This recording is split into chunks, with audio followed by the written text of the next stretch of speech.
Have you ever felt lonely in your life? It's a pretty simple question to answer, since I assume most of you have, because it's one of the most common and sudden things in the world.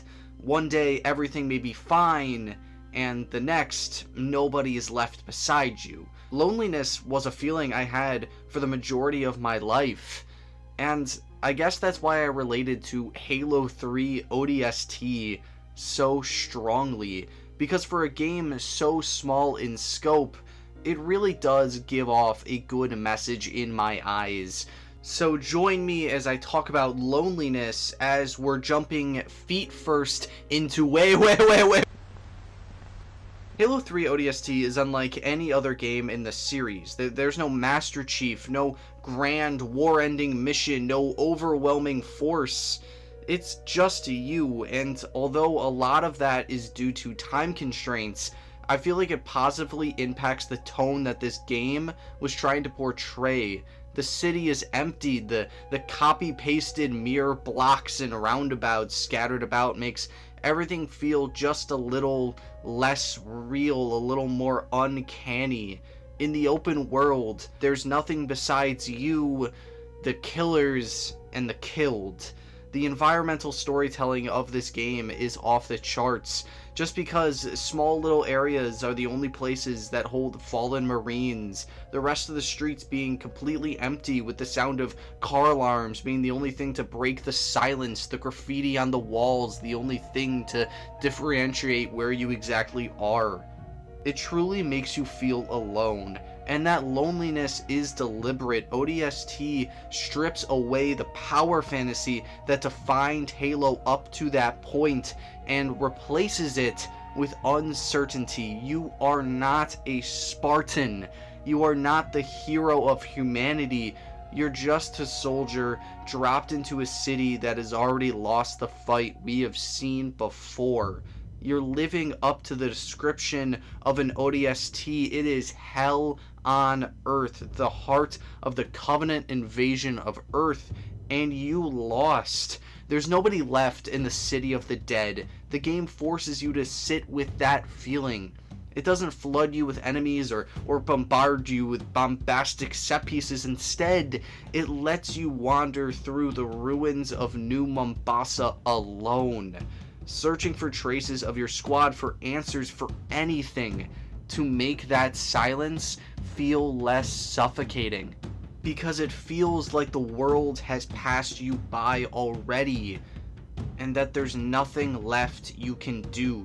Your only ally, your only friend, is an AI that can't communicate with real words, instead using generic pre-recorded maintenance taglines to talk to you, showing you the way through detours and alternate routes, opening different parts of the city the further you go on, rewarding you if you choose to hear his story.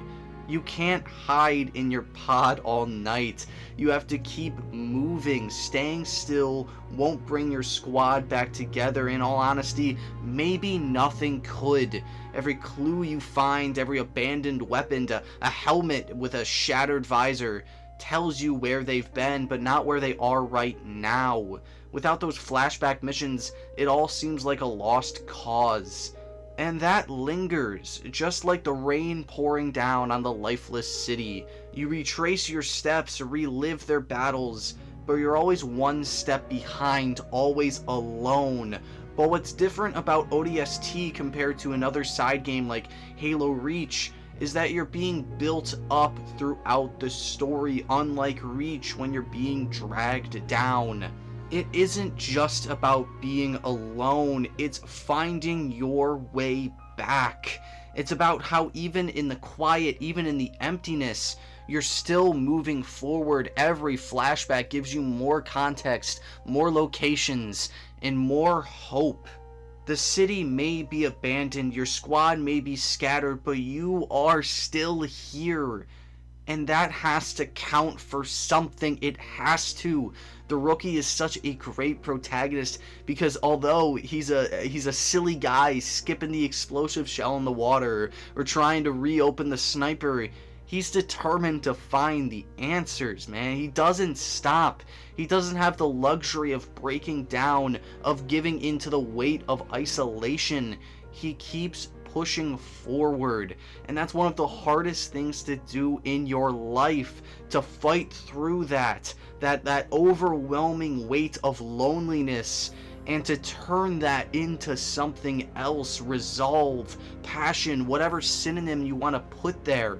Being lost in the dark and fighting your way back to the light. It takes so much strength to even try, and here we see him succeed. And in a way, that's what makes ODST's story so powerful. It isn't about changing the fate of the galaxy or pulling off some last-minute Halo explosion miracle.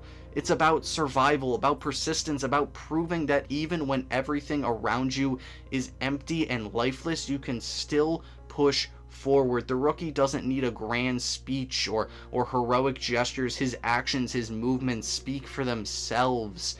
He keeps searching because deep down, he knows that's the only way out.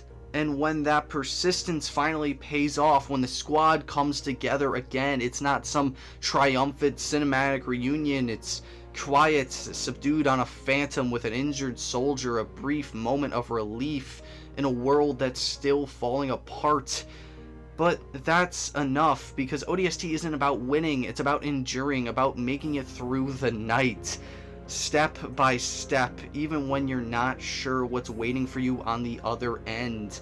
The final message of ODST is this: regardless of how slow or fast circumstances or people change around you, it's always worth it to keep fighting, to keep going, to keep searching, and to find your way back, to find your purpose again. Not to be stuck in your drop pod all night, to hone your skills and be the best person you can be when nobody is looking. And obviously for you, it's not going to be an abandoned city street, but there's a lesson here of always persevering, of always having the need to keep going, because you may not find what you were before on the other end like this story, but the you after is going to be just as well off. Always keep going and always keep fighting to be what you want to be, and I promise things will happen. Thank you so much for watching. If you enjoy what I do, maybe consider checking out some of my other stuff. Thank you so much.